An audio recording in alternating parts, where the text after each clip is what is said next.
নমস্কার সকলকে। ভ্যারাইটি টক চ্যানেলে সকলকে স্বাগত জানাই। আশা করি তোমরা যে যেখান থেকে আমার ভিডিওটি দেখছো তোমরা সকলে খুব ভালো আছো। আমি রত্না মল্লিক, আমি আবারও চলে এসেছি তোমাদের কাছে নতুন একটা ভিডিও নিয়ে। তো আজকে আমি আলোচনা করব ব্যর্থতাকে ভয় নয়, ব্যর্থতাকে জয় করতে শিখো। তো চলো আজকের আলোচনায় যাওয়া যাক। তো দেখো, আমাদের এই পৃথিবীতে দুই ধরনের মানুষ আছে। এক ধরনের মানুষ আছে যারা কাজ করতে চায়, আর এক ধরনের মানুষ আছে যারা ব্যর্থতাকে ভয় পায়। তুমি কোন দলে পড়ছো সেটা আমাকে জানাবে। দেখো, যারা ব্যর্থতাকে ভয় পায় তারা কিন্তু জীবনে কখনো সফলতা অর্জন করতে পারে না। দেখো, তুমি ব্যর্থতাকে মিছি ভয় পাচ্ছ।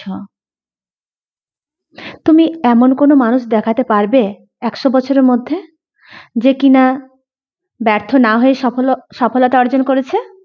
পারবে না। তুমি 1000 বছরের মধ্যে এমন কোনো মানুষ দেখাতে পারবে যে ব্যর্থ না হয়ে সফলতা অর্জন করেছে? পারবে না। তাহলে তুমি কেন ভয় পাচ্ছ?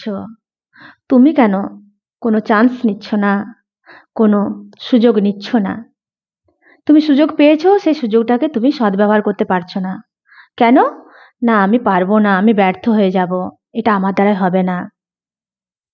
তুমি এভাবে নিজেকে সে কাজের থেকে পিছনে টেনে আনছো। এরকম করলে তো চলবে না। কথাতে আছে না, একবার না পারিলে দেখো শতবার। কি হয়েছে? তুমি একবার পারোনি, তাতে কি হয়েছে? কোনো প্রবলেম নেই। তুমি আরো চেষ্টা করো, তুমি আবারও চেষ্টা করো। আমরা জানি এই পৃথিবীতে যারা সফল ব্যক্তি তারা কিন্তু অনেক ব্যর্থতার মুখোমুখি হয়েছে, তবু তারা মনোবল হারায়নি, ধৈর্য হারায়নি, আত্মবিশ্বাস হারায়নি। তারা কিন্তু এগিয়ে গেছে এবং তারা শেষ পর্যন্ত সফলতা অর্জন করেছে। যেমন দেখো, টমাস এডিসন 10,000 বার চেষ্টায় বৈদ্যুতিক বাল্ব জ্বালিয়েছিল, তাই নয় কি? সেরকম আমরা মাইকেল জর্ডনের কথা সকলেই জানি। তিনি ছিলেন একজন বাস্কেটবল প্লেয়ার। তিনার জীবনেও কিন্তু অনেক ব্যর্থতা নেমে এসেছে, সেটা আমরা সকলেই জানি।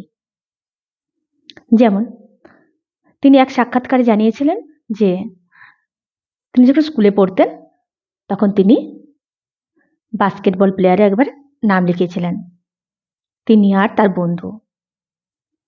সেখানে তিনি চান্স পাননি, তার বন্ধু চান্স পেয়েছিল। তার কোচ মনে করেছিল যে তার পর্যাপ্ত দক্ষতা নেই, কিন্তু তিনি কি হাল ছেড়ে দিয়েছিলেন?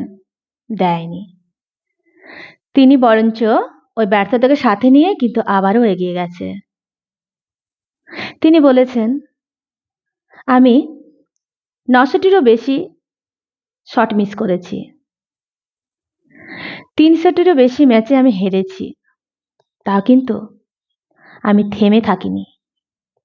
আমি ওই ব্যর্থতাকে সাথে নিয়ে এগিয়ে গেছি, তাই আজকে আমি সফল। যদি কেউ জীবনে ব্যর্থ তার জীবনে না আসে তাহলে সে কিন্তু কখনো সফলতা অর্জন করতে পারবে না। তাই তুমি একবার ব্যর্থ হয়ে গেছো বলে তুমি ভাবছো তুমি আর পারবে না, এরকম করবে না। আবার দেখবে, জে কে রাউলিং এর কথা আমরা অনেকেই শুনেছি। তো ইনি তার বৈবাহিক জীবনে কিন্তু অসফল ছিলেন। তিনি তার একমাত্র সন্তানকে খুব কষ্টে মানুষ করেছেন, খুব দারিদ্র্যের মধ্যে মানুষ করেছেন।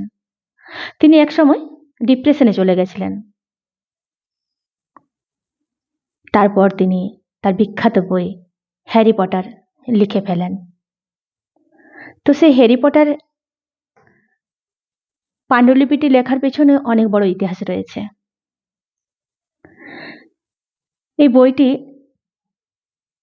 পরপর 12 জন প্রকাশক এটাকে রিজেক্ট করেছিল, এর বইয়ের মধ্যে সেরকম কিছু নেই বলে। 13তম প্রকাশক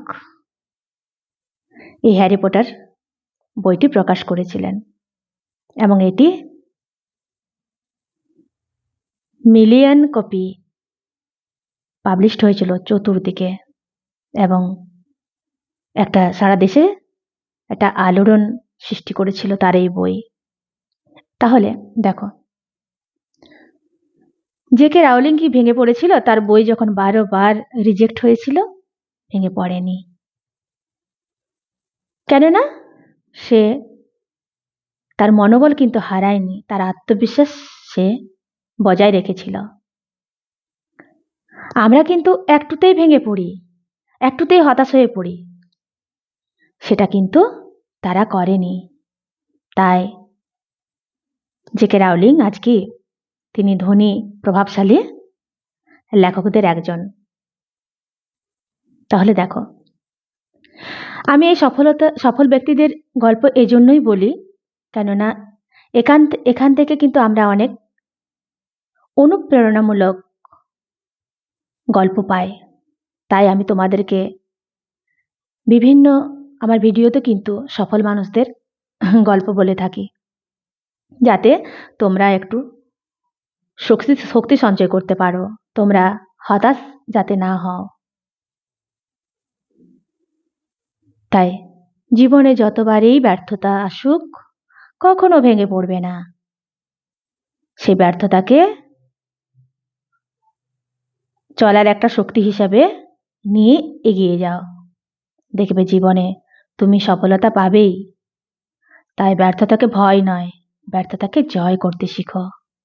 তো চলো, আজকের ভিডিও এই পর্যন্তই। যদি ভিডিওটি ভালো লাগে তো প্লিজ চ্যানেলটি সাবস্ক্রাইব করবে, লাইক করবে, কমেন্ট করবে। ভিডিওটি দেখার জন্য ধন্যবাদ।